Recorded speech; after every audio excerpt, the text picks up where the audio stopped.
Port of Kings? My bookmaker lives like one. I'll bet. You admiring your polished prose? No, your picture.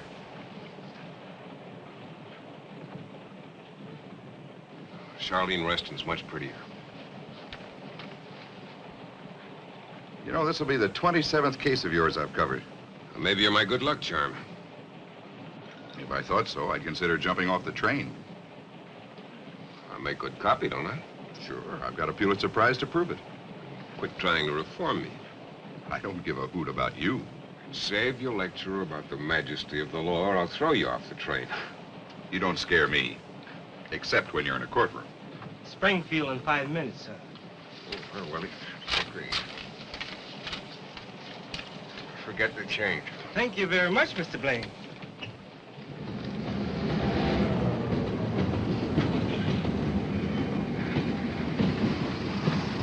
Where is he? I can't see him. All right, all right. Take it easy now. Don't run. There he is. Hey! Oh, look at you. Golly, how big you are. Hello, Diane.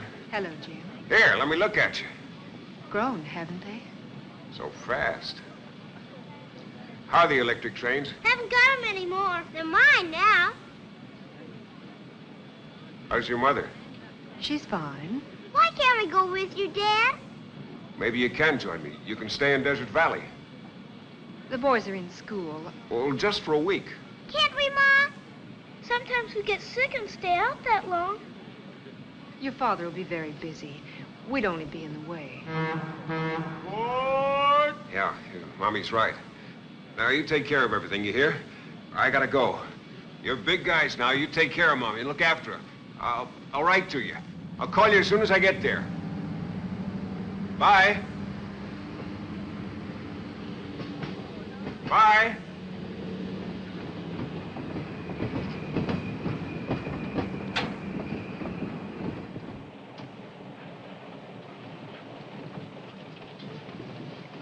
Nice family. It wasn't for publication. I'm just making mental notes on a book I'll probably never write. Didn't even bring anything for the kids. Forgot.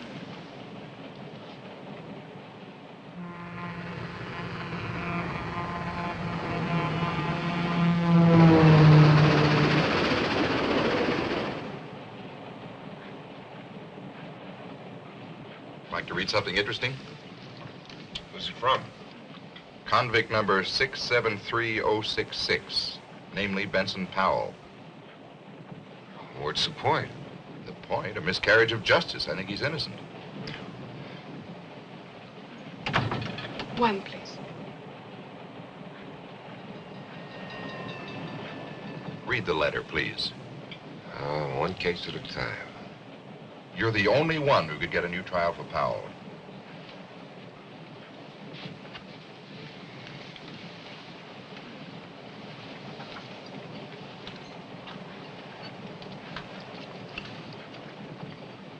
I can recommend a fillet of sole. I've decided on the steak. Rare? Yes. May I? Thank you.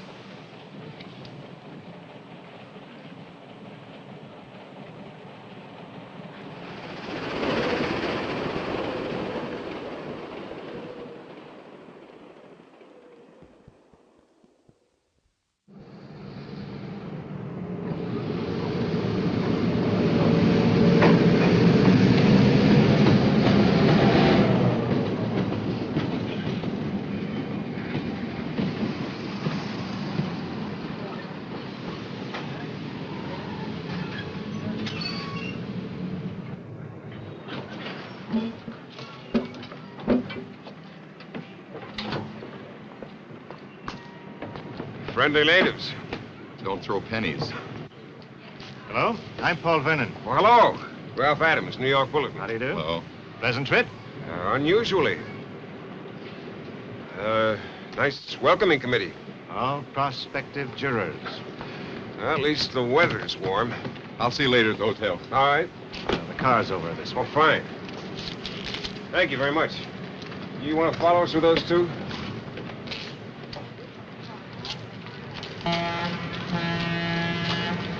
Smart-looking fellow, that lawyer.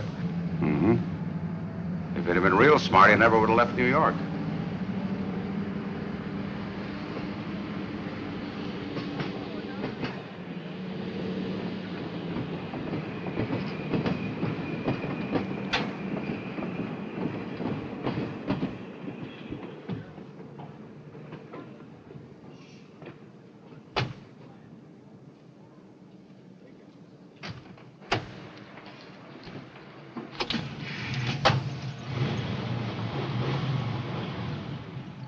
Want me to drive?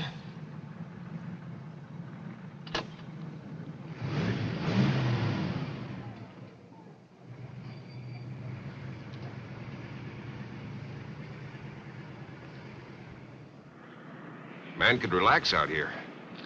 With what's confronting you, I hardly think so.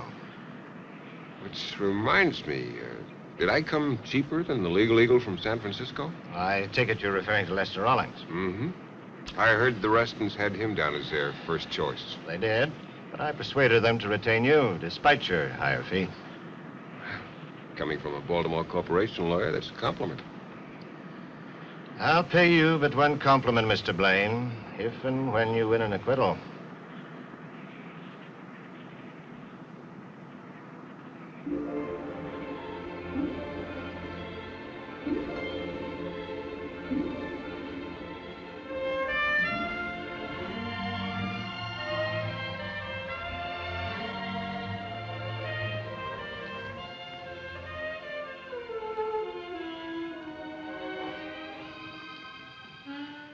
Mrs. Reston?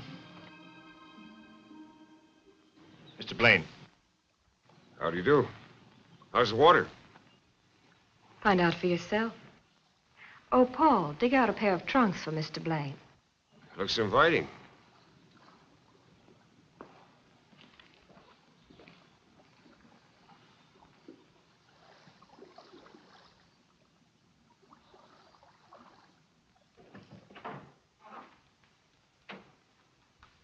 Mr. Blaine? Mr. Reston, how are you? I thought you'd be an older man. I thought you'd be a much more worried man. When I spill a drink on the carpet, my butler cleans up after me. When you spill blood, your lawyer is expected to do the same. Exactly.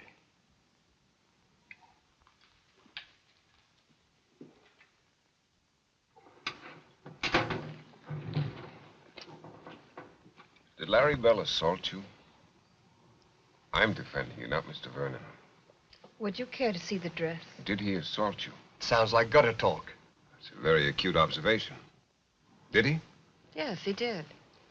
For the first time? Now, look here. You be quiet until I come to you. Mind your manners, Mr. Blaine. Mr. Reston, I'm not impressed by you or your bank account. In fact, you irritate me. Now, look here. It's about time. That's more like it. That's the way I want to see you in court. Not as a cold fist, but as a man, outraged. Mrs. Reston, are you a faithful wife? In my fashion. Were you having an affair with Larry Bell? He was a bartender. Were you? No. Don't lie to me. You'll have to get yourself another lawyer. I saw Larry Bell just twice before. Were you receptive to his advances? Yes. What happened the third time? I was bored with him. And you resisted him? I ignored him. To tease him? You sound like a prosecutor. Another acute observation. You're cleverer than I imagined. Did you want Bell to attack you? You mean subconsciously? No, consciously. That's absurd, isn't it? Is it? I don't know. I have to think about it. Mrs. Reston, as you move about from resort to resort, what else do you think about? It's so right, Mr. Blaine.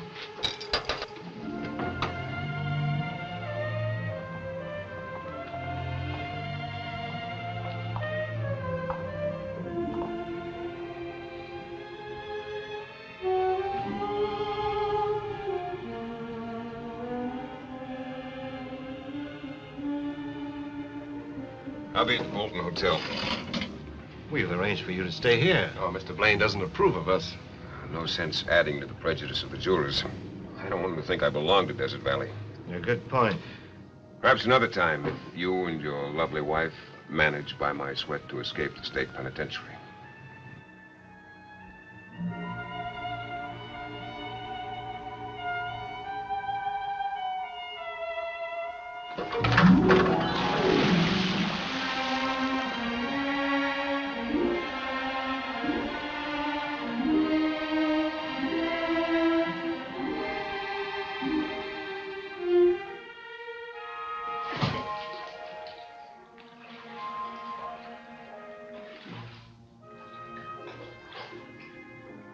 I'll be seeing you, Mr. Blaine.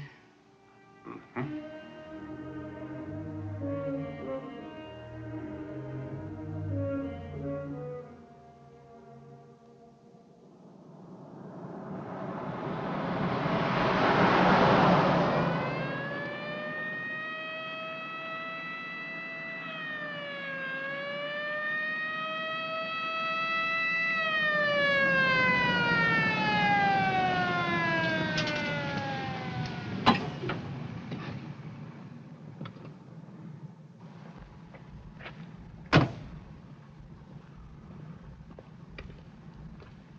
Honestly, I was only doing 80. I'll take your word for it, Mr. Blaine. I'm Nick Hoke, sheriff of Bolton County. Hello. You want to follow me? Where to? Traffic court? I'd hate to see you in any of our courts.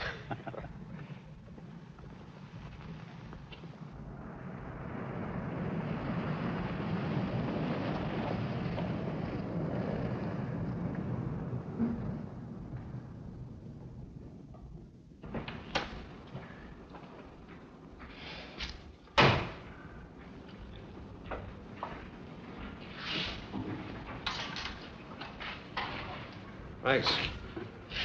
Where are we going? God's country.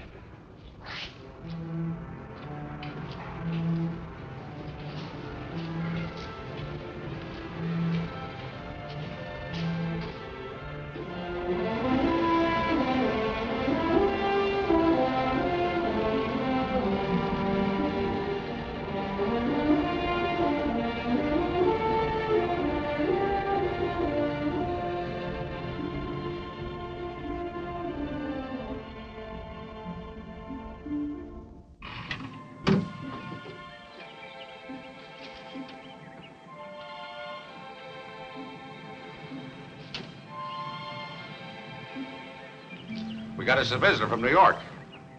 Hello. How about a couple of beers? Mr. Blaine? Did you ever see anything like this before? It's beautiful. No swimming pools. None of those fancy Hawaiian sports shirts like in Desert Valley. Yeah, it cost me a pretty penny to level this off and dig a well. Is this your place? Mm-hmm. Who, Hank and Sarah? Yeah. They run it for me. Thanks. Thank you. Well, I'd call it a natural paradise if I hadn't seen Hank and Sarah. They look to me like the loneliest and unhappiest people I've ever seen. Well, they got reason to be. You see, their son was shot down and killed last week. They're Larry Bell's folks. Larry Bell could run around Eurovia. Yep. He could have been one of the greatest halfbacks of all time. What a waste. What a lousy waste. I saw you play once. Ah. Yep. You did? Yeah. Where? Chicago. College All-Star game, 1937. I remember you made a diving catch for a touchdown. That was the last game I ever played. You were All-American then, weren't you? No, not exactly. Those Eastern newspaper guys. Well, that's a long time ago. You know, some nights I get to dreaming like I'm still playing. I'll never forget one night in my sleep, I busted right out of bed like I was going for a long pass. Crashed right into a window.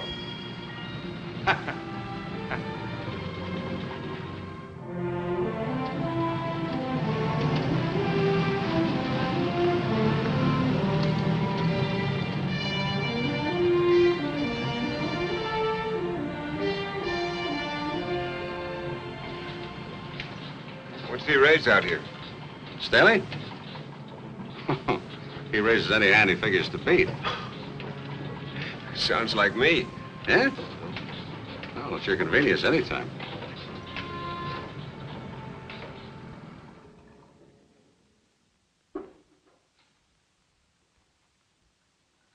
It's swanky, all right. Mm-hmm. The governor stays here when he's in town. Never in Desert Valley? Not if he wants to stay governor. Does the governor take orders from you? He takes my advice. I gotta run now. See you boys around. Yeah, thanks. Hell? Okay. Jim? Billy Giles. Billy, where are you? Vegas. Are you knocking them dead? Dead? That's the word for it. The slot machines get more laughs than I do. When am I going to see you? Well, drive over when you can. It's only 150 miles. The highway runs right past all the crap tables. Billy, can I have some more? Thank you. By the way, Jim, they're betting 6-1 against you.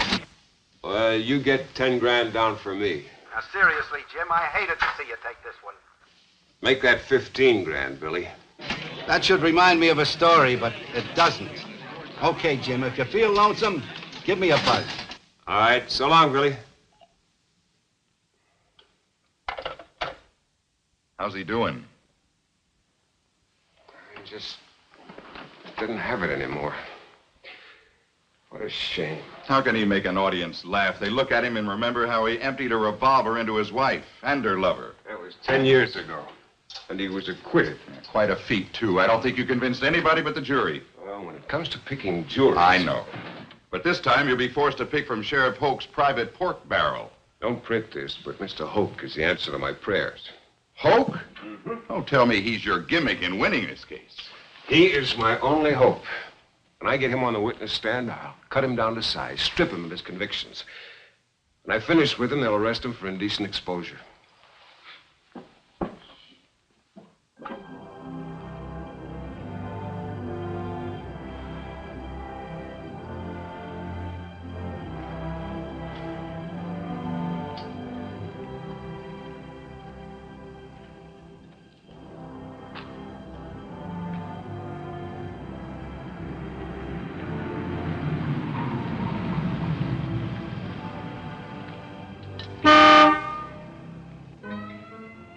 Hello?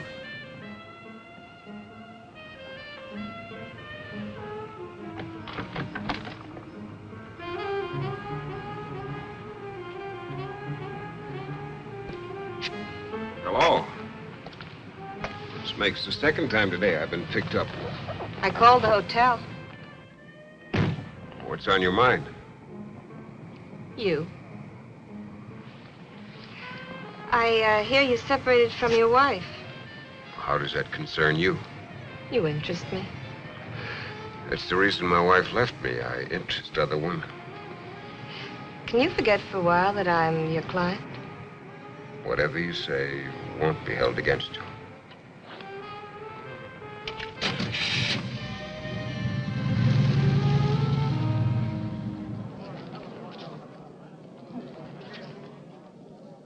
And where, Sheriff, did you see them together? At the Waterhole Tavern, where Larry was tending bar. Was Mr. Reston there also?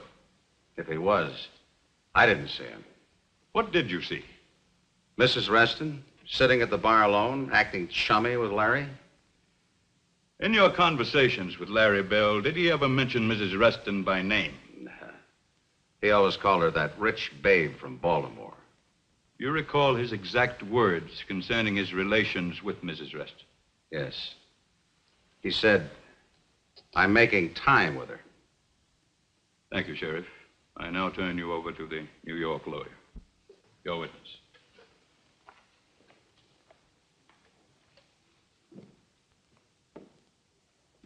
Your Honor, during the past week in this court, the prosecution has persisted in referring to me as the New York lawyer. It appears there's another defendant in the case, and the charge is that he is from New York City. To that count, I plead guilty as charged.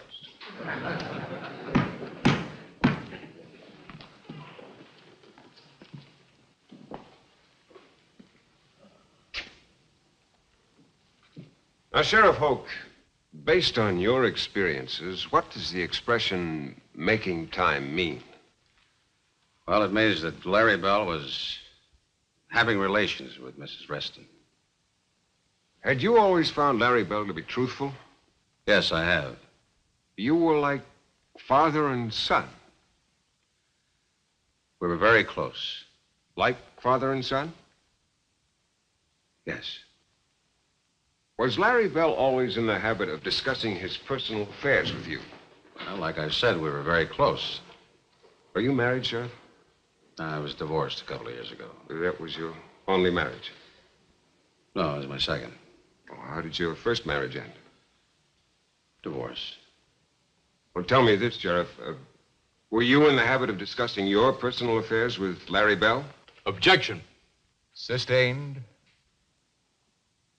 The expression making time, is that something Larry Bell may have borrowed from you? No. Or did you ever use the expression? Objection. Sustained. Larry Bell was a noted athlete, wasn't he? One of the finest.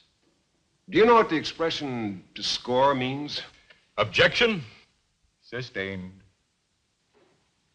Can you describe Larry Bell's demeanor when he told you he was making time with the babe from Baltimore? I don't think I understand the question. Was he smiling? Yes, I believe he was. Was it a cocksure smile or a smirk? Objection. Sustained. Can you describe the smile? Well, I'd say it was more of a grin. The kind of grin you associate with a man who succeeds with a woman. Objection. Sustained. Now, Sheriff Hoke, is it a fact that the State University Alumni Association a few years ago voted you the outstanding football player in the history of the school? Oh, well, yes, that's a fact.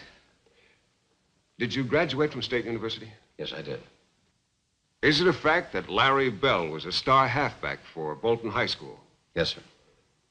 Can you tell me if many colleges offered him athletic scholarships? Oh, yes, there are a great many. How many would you say? At least 50. And which college did he choose? State University. Because you advised him to do so? Yes. Because he was your protege and you wanted him to follow in your footsteps? Yes. Did Larry Bell graduate from State University?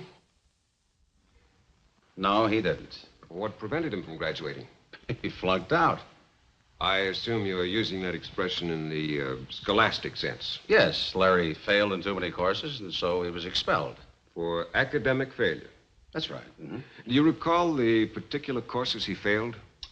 Well, as a matter of fact, I do, yes. It was European history, English literature, and sociology.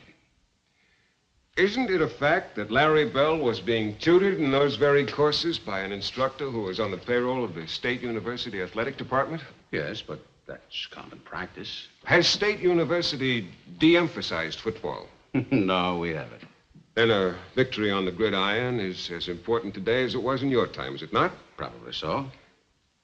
Wasn't Larry Bell a sophomore sensation for State University? By that I mean, wasn't he, more than any other man on the team, responsible for a highly successful football season? Probably. Sheriff, did you make any attempt to keep the university authorities from expelling Larry Bell? Yes, I did. Did you make a special trip to the campus? I did. And yet you failed. Why? Well, like I told you, Larry failed in 3 subjects. He just couldn't knuckle down to studying. Do you recall an incident occurring at State University in the same month of that year? An incident? Well, perhaps I used the wrong word. I'm referring to a collegiate prank commonly known as a panty raid. Well, that was happening in lots of colleges, all over the country. But it did happen at State University. Yes, it did. On April 12, 1955? Well, I'd have to take your word for that. Did Larry Bell ever mention anything about it to you? No, he didn't. Knowing Larry Bell, do you think he participated in this so-called prank? I don't know. You don't know Larry Bell? I don't know whether he had anything to do with it. Is the term panty raid perfectly clear to you? Certainly. The boys raided some sororities and girl dormitories and made off with some feminine undergarments. Where were those garments? Oh, in dresser drawers or on the clotheslines, I guess. Are you on the mailing list of the State University Tiger, the student newspaper? I am. Do you recall an item in the issue of April 15th, 1955? In the gossip column, Campus Capers. I only read the sports pages. Then you must have missed the following item. The Ivy Line has it from eyewitnesses that one not-so-sophomorish sophomore pilfered his trophy from a very petite and perturbed frosh co-ed. No, I never read that item. Do you recall the date Larry Bell was expelled from State University? April 1955. April 18? I believe so. Is it a fact, Sheriff Hoke, that the final examinations for the spring semester are held during the last week of the month of May? It is. Then Larry Bell was expelled at least 5 weeks prior to those examinations, was he not? Something like that. Sheriff, isn't it possible that you were innocently misled into believing that Larry Bell was expelled from State University merely because of academic failure? Thank you, Sheriff.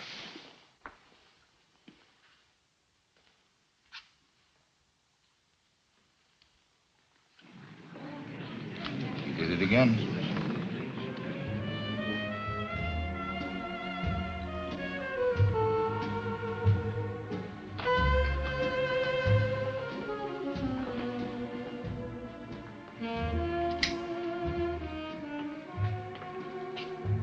Thank you. May I ask what the money is for? Just a small advance on my fee. You sounded most urgent over the telephone. Can't tell you any more. It might incriminate me. Good night.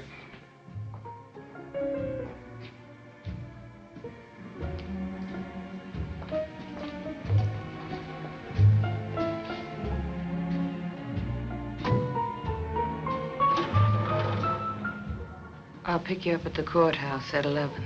Slight correction. I'll see you in court Monday morning.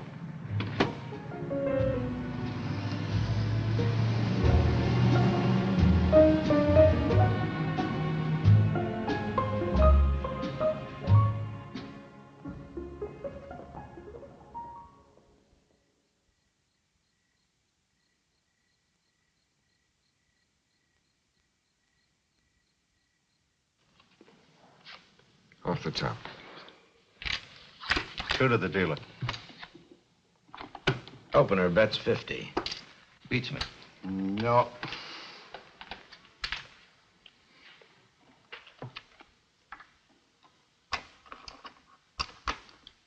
$50 and $200.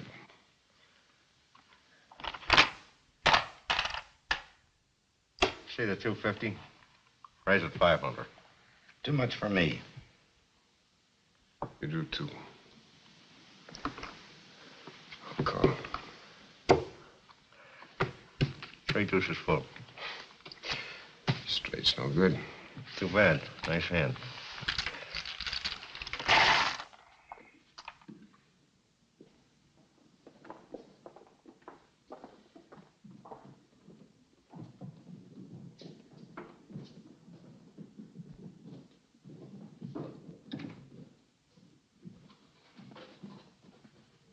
Ladies and gentlemen of the jury, have you arrived at a verdict?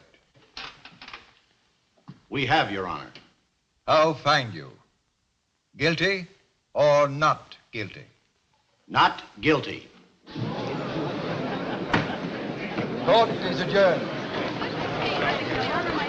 Mr. Blaine, congratulations.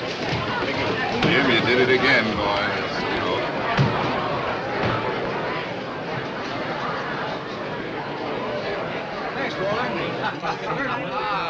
Hello, darling. Hi, baby. How are you? Look who's here. If I offered the prosecutor a drink, would he object? What are you gentlemen drinking? We can't stay long. Thanks anyway. Oh, I can't say I know how you feel. Hard as I try, I just can't seem to lose a case. What's this? Subpoena. Subpoena? Grand jury? Is this on the level? It is. What's the charge? Bribing a member of the jury, namely Mrs. Carol Morrow.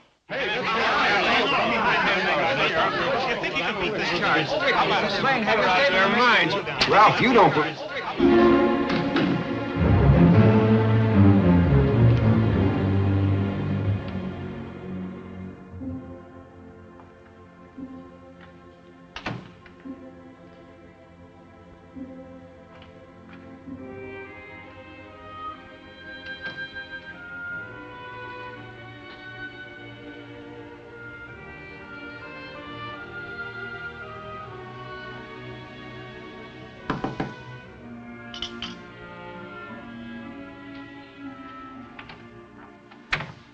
Hello, Billy. Diane, come in. Gee, but I'm sure glad to see you. Where's Jim? I don't know. I was in the bedroom calling down for some breakfast, then I came in here and Jim's gone. How about some coffee? Thank you. I came in from Vegas last night as soon as I heard about the grand jury indicting Jim. What's the story, Billy? Simple hair-raising. Jim was taken for $5 grand in a poker game out in some desert shack. Then a dame turned up with the money. A dame on the jury, Carol Morrow. And she's saying that Jim gave her the money as a bribe. How are the boys? Is Timmy taller than me yet? They didn't feel so big yesterday.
Cut yourself? I admit it. Would you arrest me for attempted suicide? You could tell me if it's stealing your Jeep. No, it's yours anytime you want it. You know where I've been, don't you? Staley's shack, I guess. Should I have found him at home? There's no telling about Staley. No poker table, no chips. Oh? You sure you found the right shack? My only mistake was going there in the first place. Now, where will I find Staley? He comes and goes. And where does he go to? You know something? I never got around to asking him. Have a drink? No, thanks. You won't help me then? Yeah, I'll do all I can. What about the other players? Who were they? Well, the introductions weren't exactly formal, but you mean to tell me you don't know the crowd that plays poker with Staley? I'll try to round some of them up as soon as I can. Sheriff, are you out to get me? I wish you wouldn't think that. Well, I hit you pretty hard in the courtroom. You never raised your voice once. Is Mrs. Morrow a friend of yours? Every voter's a friend of mine. Even if a voter commits perjury? You know something, Mr. Blaine? I like to believe you, but it's not easy considering the evidence.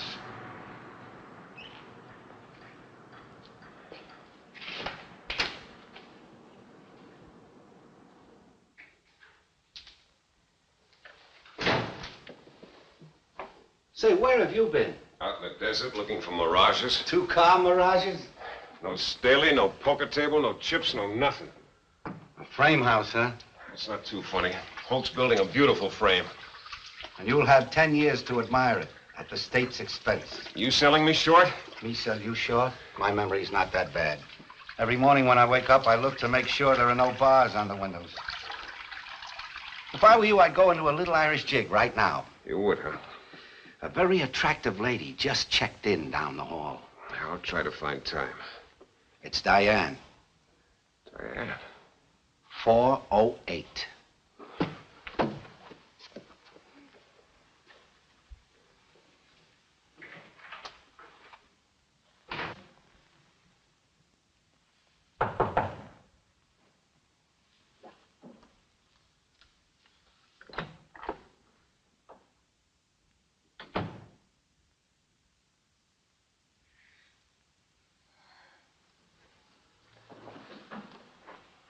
Why didn't you let me know? I was waiting for your call. I wasn't thinking. I haven't been thinking straight since they subpoenaed me. How are the kids? Upset. Why didn't you bring them? It's not exactly a holiday. I didn't bribe Mrs. Morrow. How did she get the money? Not from me. I lost the $5,000 in a poker game to some card sharps. And the man who got me into the game collected the money and turned it over to Mrs. Morrow. Who is this man? Nick Hoke, sheriff of Bolton County, friend of the late Larry Bell, foe of the Restons, and victim of a cross-examination by the incomparable James Gordon Blaine. Darling, I've hurt you, but I've never lied to you. I believe you, Jim, and I want to help.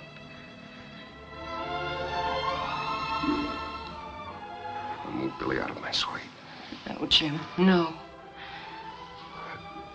I've never stopped loving you, needing you and the boys. That's why I'm here, for their sake, not mine or yours. Objection sustained.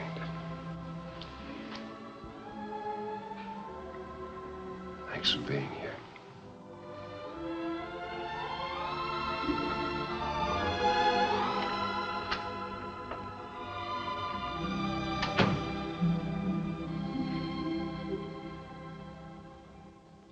Well, you tell him he better get in line, or come next November, he'll be running for the Woods instead of for the state senate. Right. Mm-hmm. I'll talk to you later. Hey, what do you think you're doing? I ain't doing nothing. Never mind, just put it down. Mr. Blaine is here. All right. Look scared. Come right in. Well, Mr. Blaine, you recognize either one of them? No. You sure not? I'm sure. Mm-hmm. All right, boys, I'm sorry.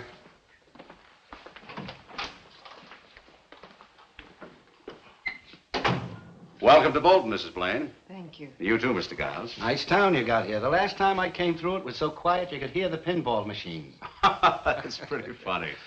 Say, I'll keep looking around. One of those poker players ought to turn up. Thanks.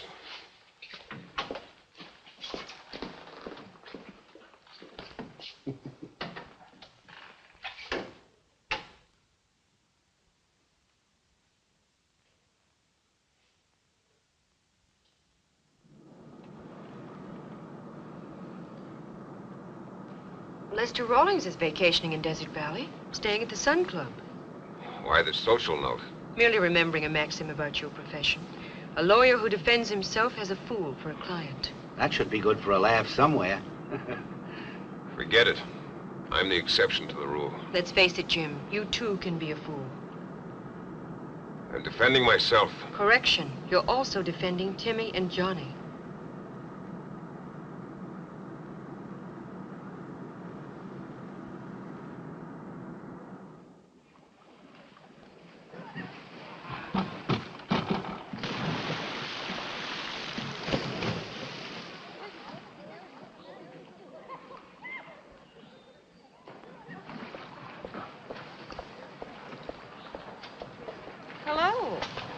Hello. Mr. and Mrs. Reston, my wife, Diane, and Billy Giles. How do you do? How do you do? Hi. Join us for a drink? Well, thank you. No, we were just going inside. When did you arrive? This morning. Oh. You have a very remarkable husband. Yes, very remarkable. Well, what's your complaint? I just don't like the mess you made. The mess I made? I didn't ask you to bribe Mrs. Morrow. That was your own stupid idea. If I ever hear you say that again, so help me, I'll kill you. You mean you didn't give her the money? No, Mrs. Reston, I didn't. My only mistake was in defending you and your idiot husband. In parting, may I say you deserve each other?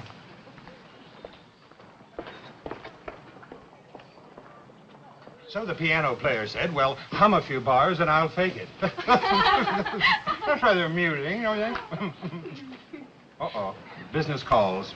Pardon me, girls. See you later. Jim Blaine.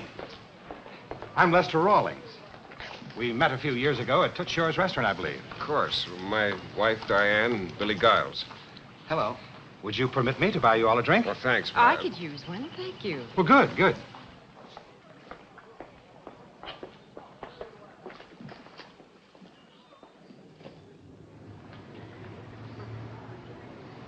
Every time I get a chance to escape from the city, I come down here. It's a great place to relax. You hear that, Jim? You're supposed to relax. It's a local law. I hear I took the Reston case away from you. It was more of a hot potato than a case, wasn't it? I wish I'd have said that. What's your opinion? Opinion of what? The indictment against me. Am I to answer that as an acquaintance or as your lawyer? Why the business pitch? You want to deduct the drinks from your taxes? We're interested in a legal opinion, Mr. Rawlings. I prefer to hear Jim speak for himself. Is this your way of getting the Reston fee? Oh, no. I'm not asking for a cent. What's in it for you, then? Trying to prove you're a better lawyer than I am? Well, for your sake, I hope I am. Mr. Rawlings, can you give us an idea of what your defense tactics are going to be? Well, my first tactic is not to reveal my tactics. Considering the local prejudice against Jim Blaine, are you planning to move the trial to Capital City? The only thing I plan to move is the jury. Well, that covers everything, I believe. One more question, please. Yes, Mr. Adams. Will the defense be a joint effort? I believe that Jim Blaine is the greatest trial lawyer since the late Clarence Darrow. But in this case, Mr. Blaine is going to be the defendant, that and nothing more. Is that so, Jim? You heard the man. I just can't picture you as a defendant, Jim. My idea of a defendant is somebody like Vincent Powell. Yes, well, thank you, gentlemen. Thank you, and good night. Good night, Mr. Rawlings. Thank you. Bye. Would you excuse us, Mr. Giles? I would like to confer with my client. Oh, Billy can stay. Oh, it's okay. I got to see a man about a horse. I'll see you later. There's one point we haven't discussed as yet. The possibility of defeat. You say possibility or probability? Please, Jim. Forgive me for injecting this depressing and pessimistic note, but we must prepare for all eventualities. Shall I have my tailor fit me for sackcloth and ashes? Better let Billy Giles handle the humor department, Jim. You and I have some very sober decisions to reach. Such as? Well, for one, the advisability of making a deal. What the hell are you talking about? Should your case appear to be lost, I would like to be able to approach the prosecution. And plead guilty? I'm merely trying to cover all of the angles. The purpose being to keep you out of the state penitentiary. Mr. Rawlings, do you believe my husband bribed Mrs. Morrow? Oh, let's not go into that. Please answer my question. Perhaps you'd better answer your wife. Set her straight. Well, you're the one that needs to be set straight. You're through before you begin. You better get out of here before I break your jaw.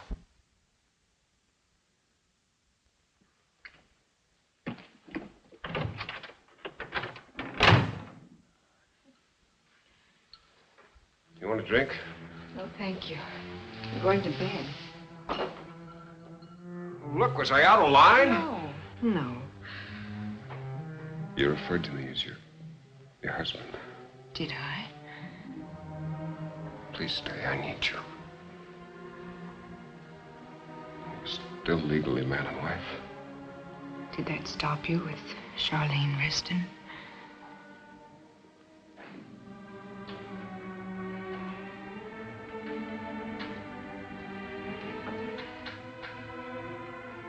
Jim. Yeah. Easy on the bottle, please. Your defense is in your own hands now.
Mrs. Morrow? Yes, what is it? I'd like to speak to you. I'm Mrs. Blaine. May I come in? Go away. Go away. Please, please, I must talk Leave me to alone. you. Leave me alone.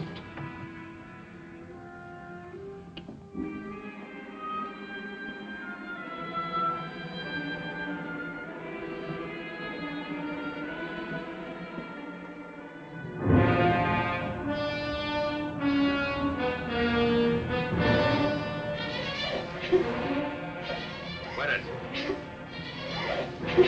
I said quit!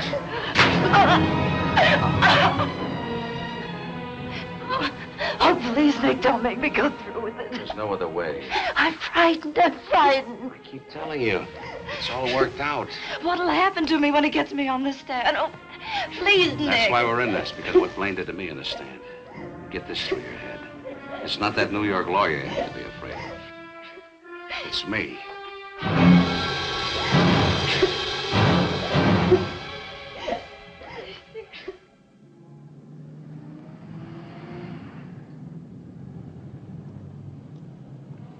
Well, good luck, Jim. Thanks. You got those descriptions with you? Yeah, all I need is a Sherlock Holmes hat. Don't worry, Jim. If any of those card sharks are in Vegas, I'll fish them out. All right. So long. Take care of yourself. Bye, Billy. I'll be seeing you. Well, the coach comes across the locker room, takes one look at my shoes, and flings them against the wall. These ain't Hulk shoes, he said. How do you expect them to get past the secondary? What do you suppose happened?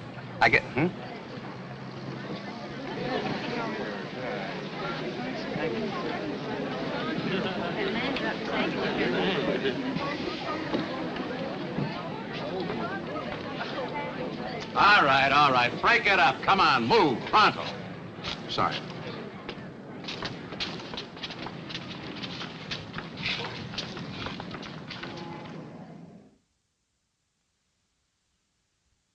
And this $5,000 introduced into evidence is what Mr. Blaine gave you.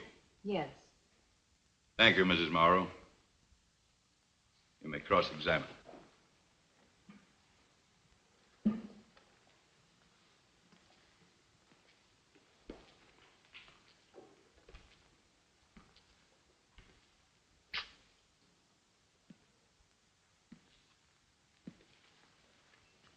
Mrs. Morrow, how long have you been a widow? 6 years. Now, you said that on the night in question, I forced you to stop your car on a dark highway. You said that I got into your car and gave you $5,000 to make certain you would vote to acquit my clients. Is that your testimony? Yes, it is. Now, inasmuch as I seem to be a victim of amnesia, would it be possible for you to tell me in detail what was said and by whom, as well as you can recall?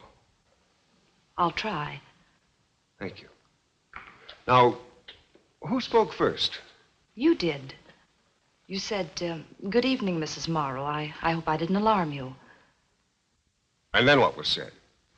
Well, I said nothing. You got in the car, sat down, and offered me a cigarette. Do you recall the brand? No, I don't. Well, then who spoke? Well, you did. You said, You're a widow, aren't you? And I said, yes, I am. And then you said, your husband was a war hero, I understand. And what did you say? I didn't say anything. I choked up. And what did I say? You said nothing. You took out an envelope and handed it to me. Then you said, put this in your purse. And did you put it in your purse? No, I didn't. I said, what is it? And how did I answer you? Some insurance I'm buying. That's what you said. And what did you say to that sales pitch? I don't know. I said something silly like, I don't sell insurance.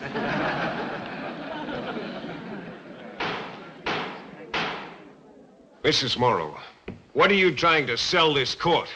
Nothing. Nothing but the truth. Is truth for sale? Objection. Sustained. Mrs. Morrow, have you ever run afoul of the law? No. Have you ever had any difficulty with your taxes? No. Have you ever been involved in a lawsuit? No. Have you ever committed any traffic violations? No. You're a law-abiding citizen. I do the best I can. Are you in debt? No. Are you addicted to drugs? No. To drinking? No. To gambling? No. Are you being blackmailed by anybody? No. Are you pressed for money? No. You own a beauty parlor? Yes. You're the sole owner? Yes. Your business is profitable? Yes. Now, Mrs. Morrow, you have described yourself as a decent, law-abiding citizen. You own your own business. You're a woman of property and propriety. Do you want the court and this jury to believe that a person of your character and your standing in the community would accept a bribe of $5,000 from anyone, let alone a New York lawyer? Please answer my question. I didn't know what I was doing. You didn't know what you were doing. I didn't know what to do. Did you ask anyone what you should do? No, I was afraid to. Well, who were you afraid of? Me? Yes. Did I threaten you with physical violence? No. Did I threaten you at all? No. Are you afraid right this minute? Yes. Of me? Yes. Because I might show the court that you're perjuring yourself? I'm telling the truth. So help you God? Yes. Does the tone of my voice disturb you? Yes. Do you dislike me? Yes. Do you hate me? Yes. Because I'm a New York lawyer? Yes. Because I defended the Restons? Yes. You wanted to send the Restons to prison, didn't you? Yes. You want to see me go to prison, don't you? Yes. You're lying now because you hate me, isn't that so? I'm not lying. You do hate me, don't you? Yes, I hate you. And your hate for me is so strong that you do anything to destroy me. Yes, yes. Yes, I hate you. Every time I think of your dirty, filthy money. Every time I feel the pangs of my conscience, I want to see you suffer as much as I've suffered since you've done this thing to me.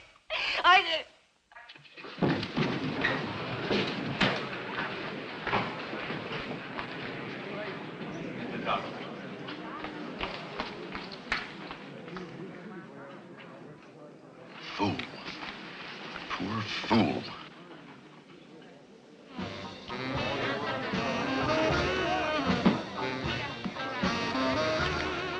I had better luck at Staley's shack. Didn't I bump into you there some time ago? What did you say? Staley's place in Desert Valley. Never worked there. Never even heard of the place. Hit me. Must have been two other guys. That's a good name for this game. Blackjack. Better luck next time.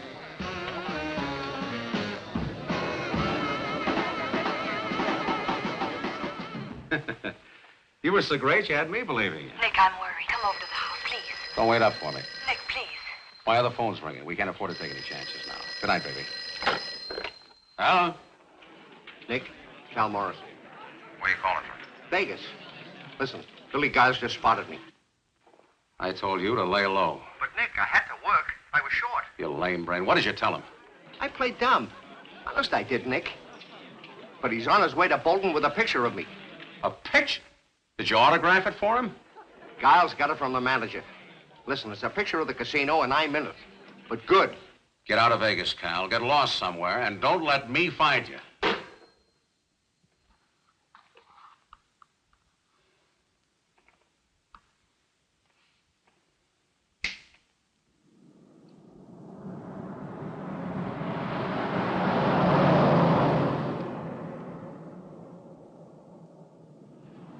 Could sell me the Thousand Islands whenever he talks to me. That man could sell me Niagara Falls, could sell me the National Forest. Remarkable, isn't he?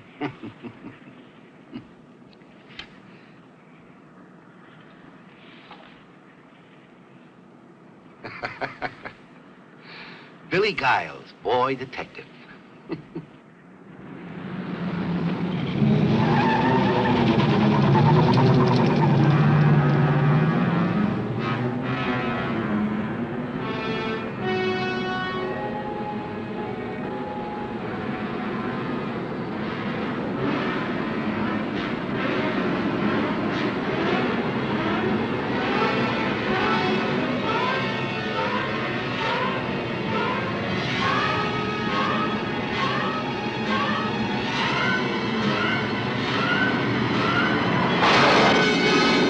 Crazy?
Why don't you go to bed, Jim?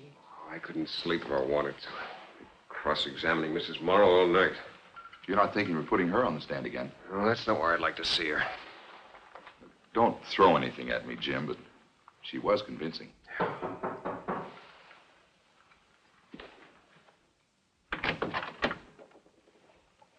May I come in? Sure.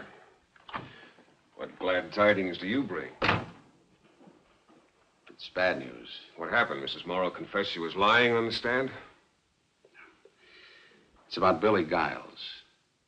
He's dead. Oh, no. How'd it happen? Highway accident, about 10 miles out of Desert Valley. Missed a curve. His car plunged down a ravine and burned up.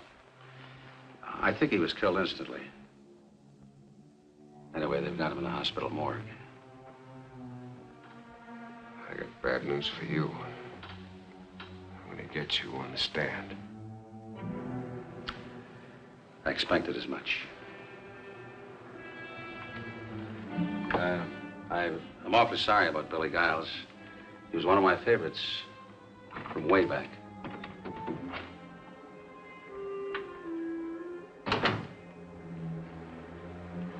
Would you like to go to the hospital with me, Jim? No, thanks.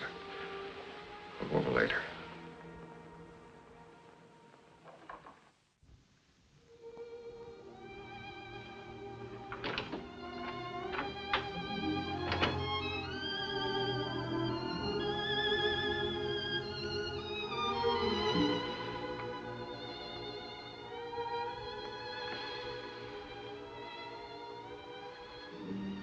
You know what Billy said to me after his trial?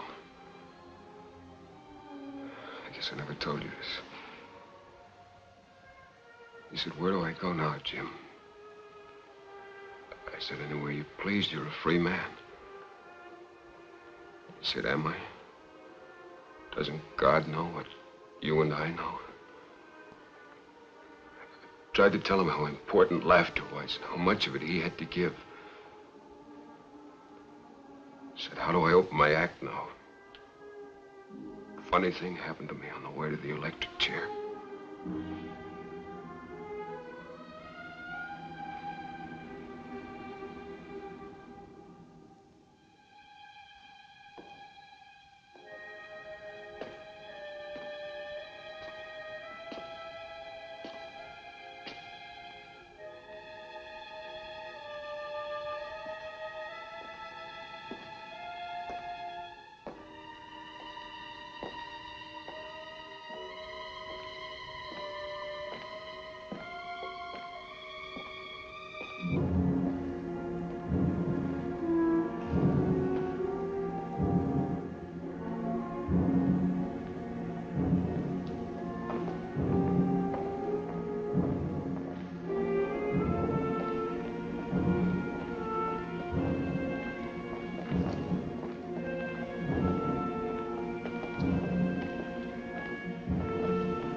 Yeah, this way.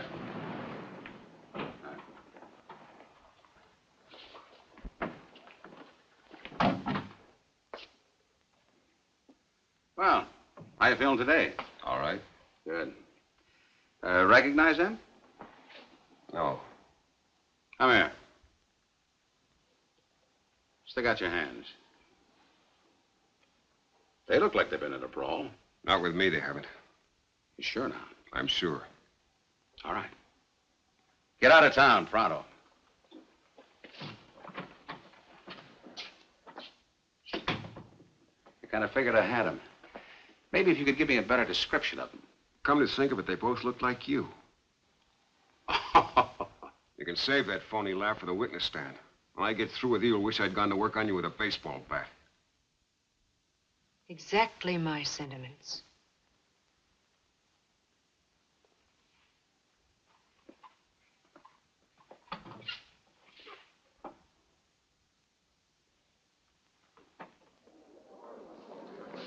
Pardon me, please. Excuse me.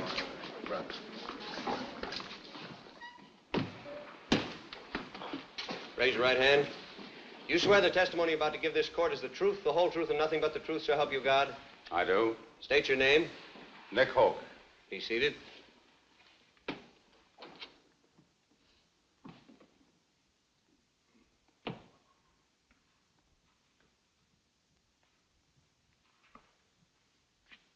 Sheriff Hoke, do you recall the verdict in the Reston case? How could I forget that? Did you agree with the verdict? No.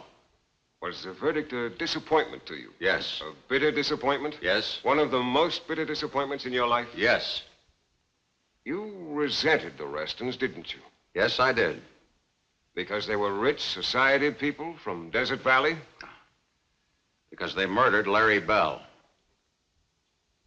You believe this with all your heart? I do. You believe that in their case, justice was thwarted? Yes, I do. Do you realize that you lost the case for the state? No, I don't. Other people realize it, don't they? I wouldn't know about that. Well, didn't Mr. Mitchell, the prosecutor, tell newspaper men that it was my cross-examination of you that defeated him? I don't know what he told them. It was in all the newspapers. Don't you read the papers? I don't believe everything I read. What do you believe? That you're a sharp lawyer.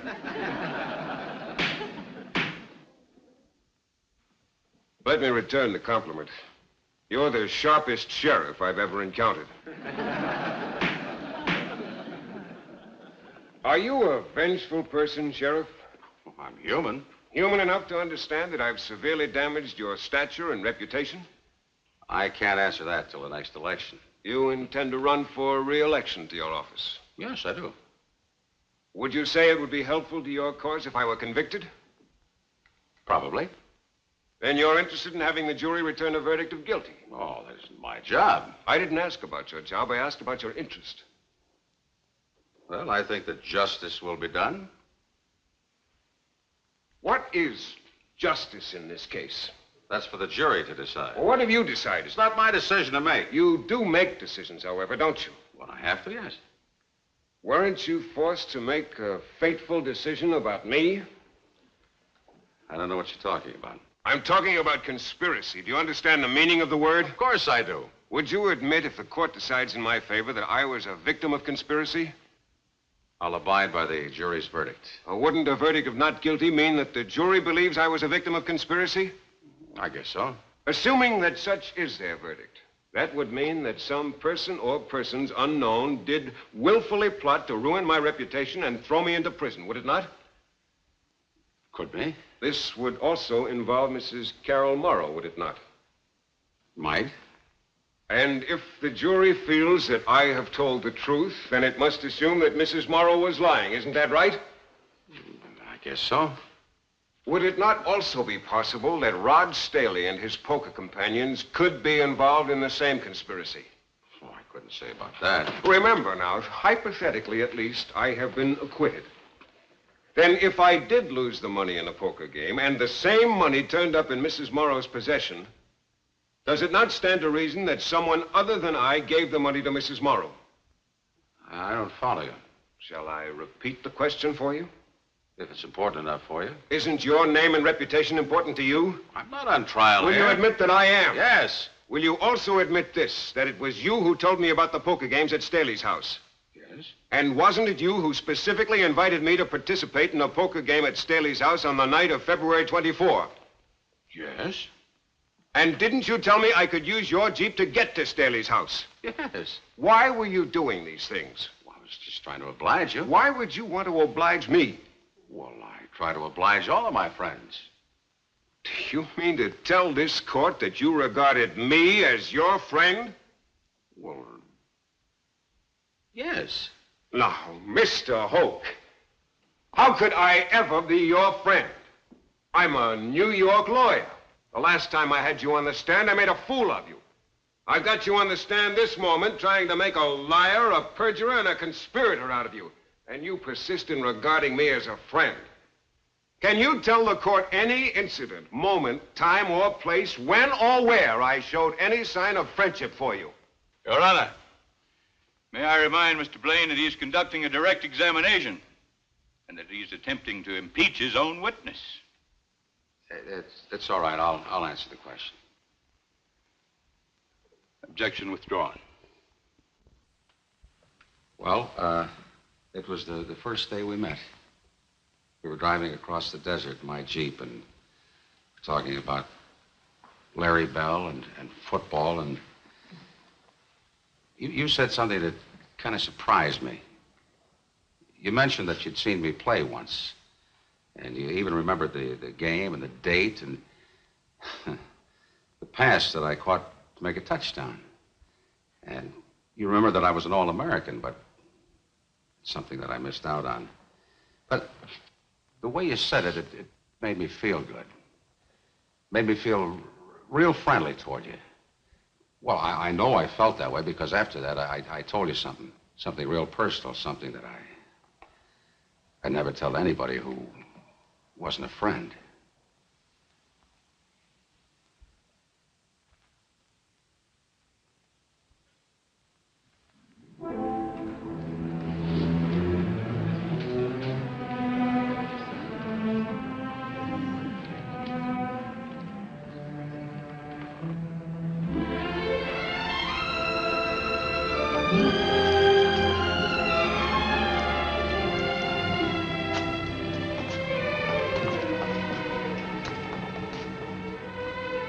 Jim, can't you get a postponement of the trial? Why, it's about over. Wouldn't it be a good idea to bring in another lawyer for the summation? Mighty Blaine has struck out, hasn't he? It's time for decisions, not self-pity. There'll be a new defense attorney in court tomorrow. Who will he be? The man you deserved and never got.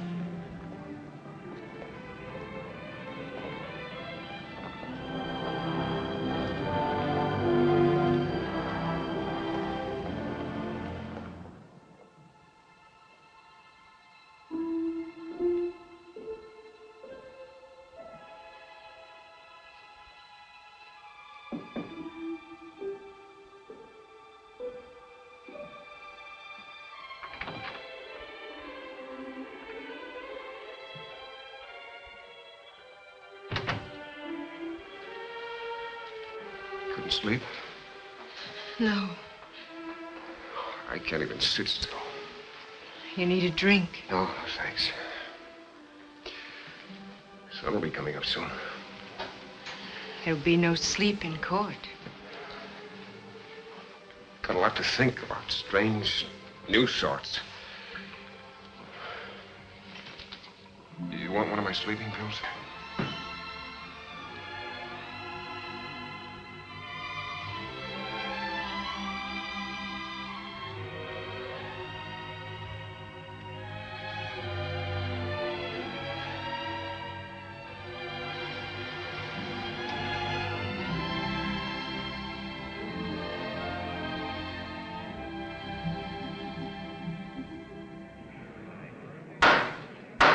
Everybody rise. Superior Court of the County of Bolton is now in session. The Honorable David L. Johnson, judge presiding. Be seated.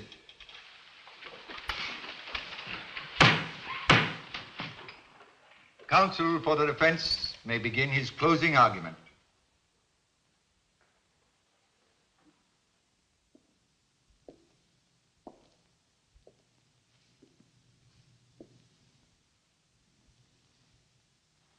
Gentlemen of the jury,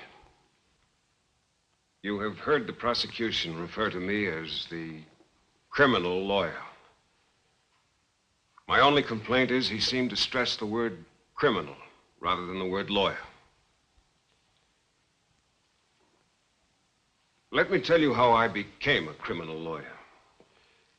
First of all, my ambition was to be a corporation lawyer. To have an office in Wall Street, a home in an exclusive suburb, and all the wealth and prestige that I could win.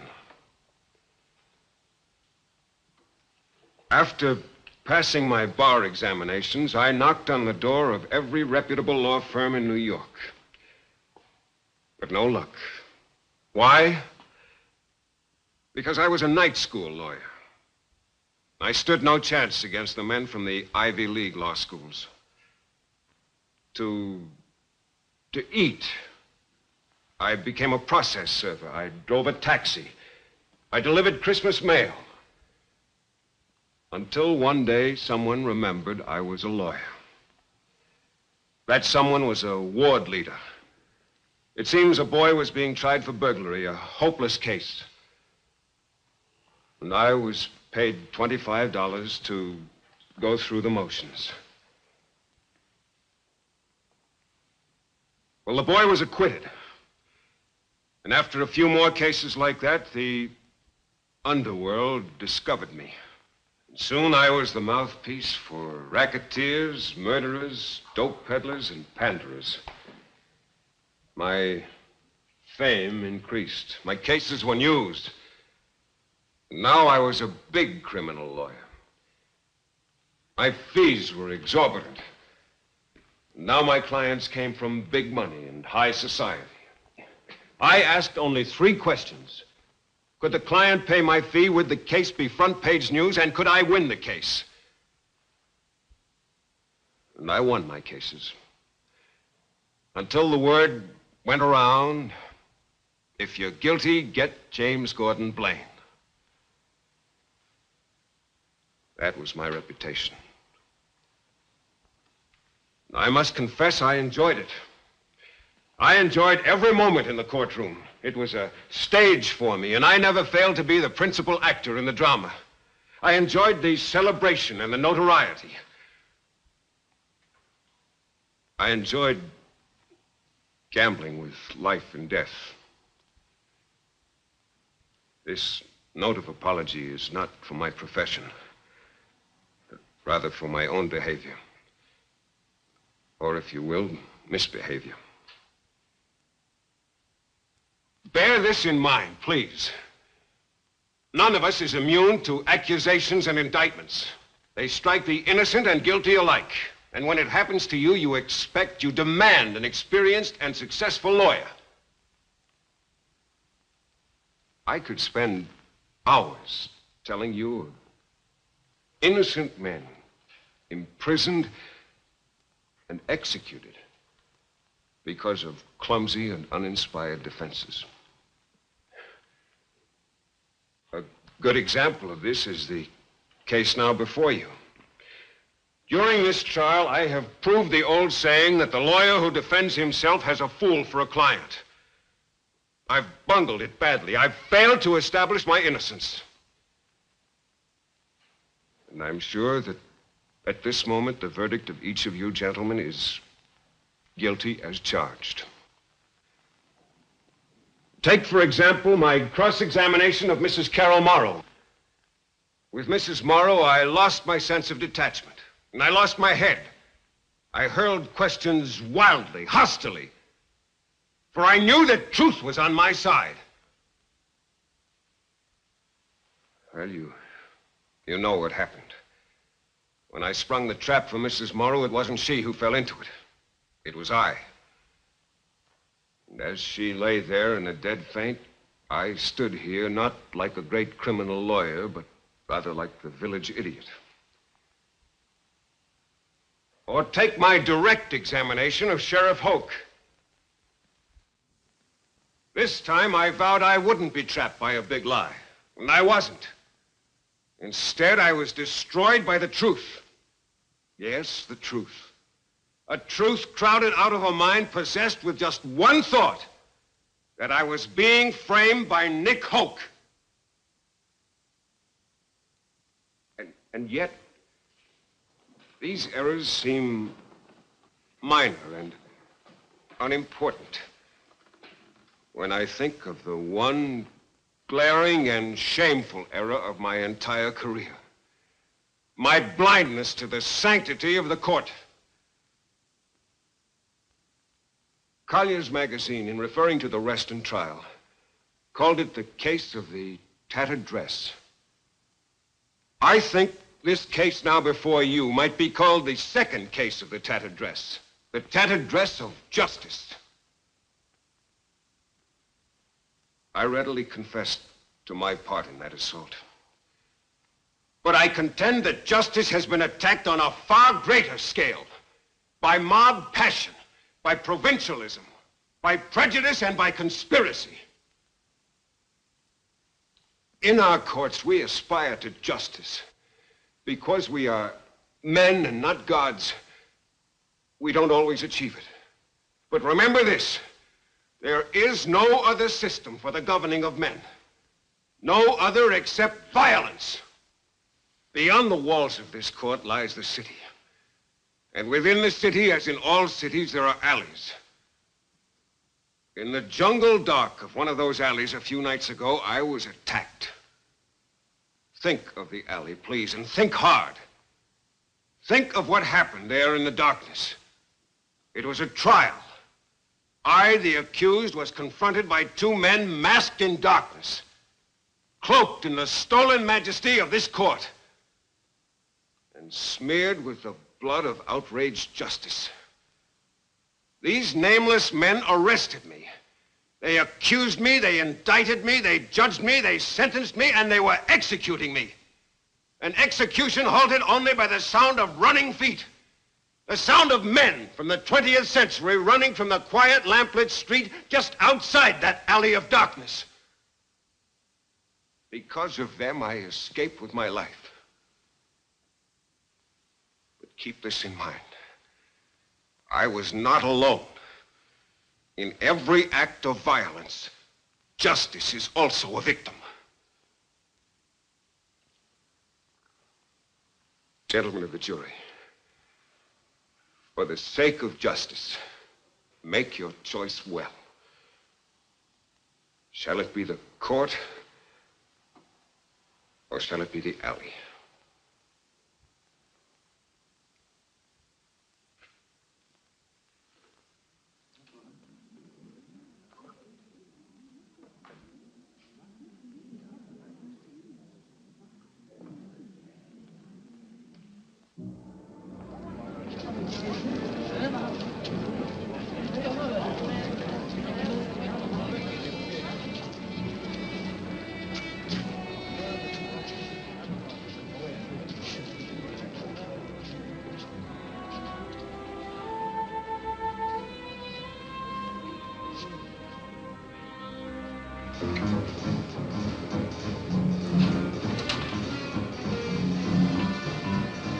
Nick.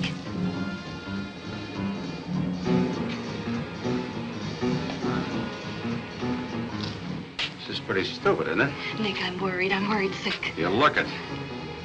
Why is the jury out so long? It's one way to get a free meal.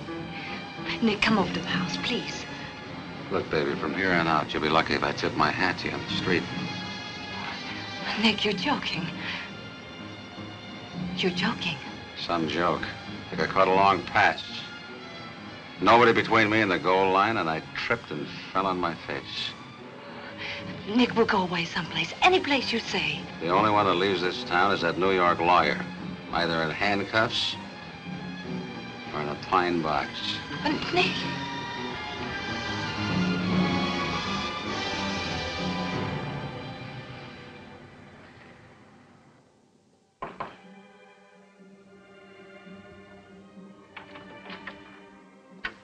Jury in? No, not yet.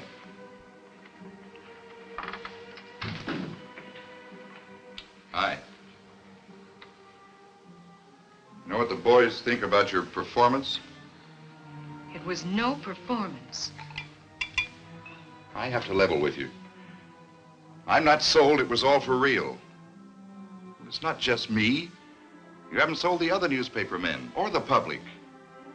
You're even saying that the way you tripped yourself up with Mrs. Morrow and Hoke, well, it was all part of the act. Act? That was an act, may God strike me dead. Sorry, Jim, that's the way it is.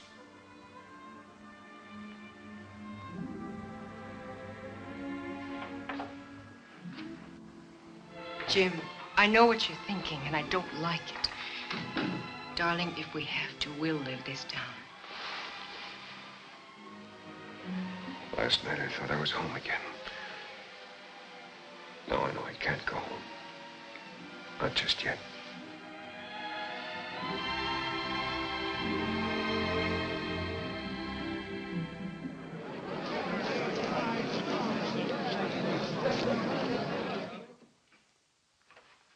Be seated.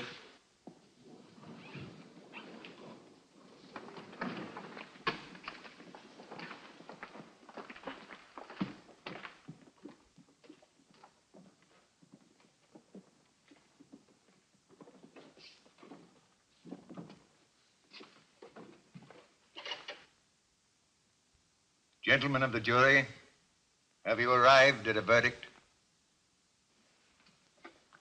We have, Your Honor. How find you? Guilty or not guilty? Not guilty.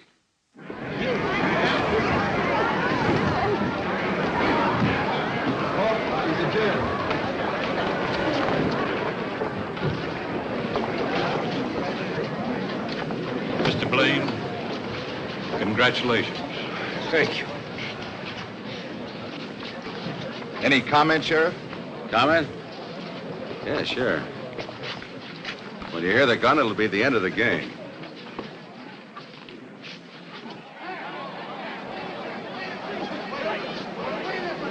There she is. Move over. How do you feel about the claim, Mrs. Morrow? Oh, come on, give us a break. Leave me alone!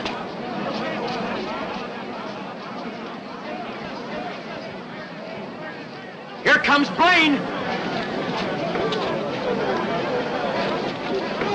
How about a statement, Jim? I'll save it for the hotel. Are you going to press charges against Hoke and Mrs. Morrow? Later. Ask me at the hotel. Hold it, please. This way, Mr. Blaine. May we have one more?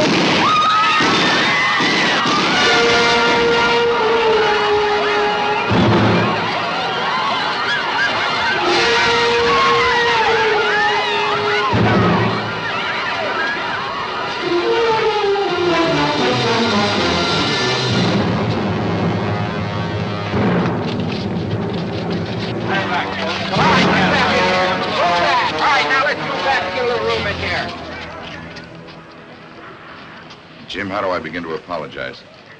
I think our apologies cancel out each other. Thanks. Well, I'd better file my story. Ralph, you can also wire Benson Powell. Tell him we'll talk to him. Who's Benson Powell? A man in prison, in need of a lawyer. Let's go home.